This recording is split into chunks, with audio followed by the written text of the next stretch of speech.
how in the world are we going to get back to work?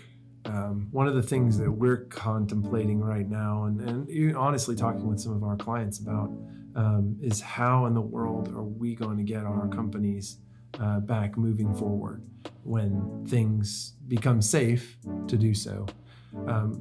And how does that impact people's perception of your brand, both internally and externally, balancing the fears and concerns of staff, but also balancing the fears and concerns of your customers and the marketplace. I think one of the key questions that leaders are going to have to define for themselves, beyond just safety and regulation, are how do you want others to perceive your organization?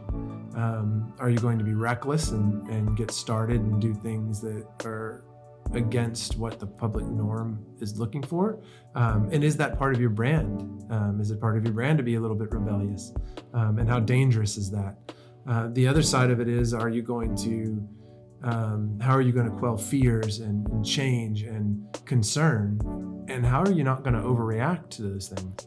I think as the situation is more fluid and dynamic, and as we learn more about how we're going to interact with each other and how brands and people are going to interact with each other, I think you have to consider your own brand, your own philosophy, and your own values when looking at how to maybe open back up or open your office back up. One of the key things I think that we're considering right now is not just employee sentiment and how our people feel, but honestly, how we feel about our business and where it's headed. I think those are all kind of key considerations as we look at opening back up, and also looking at how people are going to perceive your brand as we get back to doing what we should be doing and moving forward with our businesses.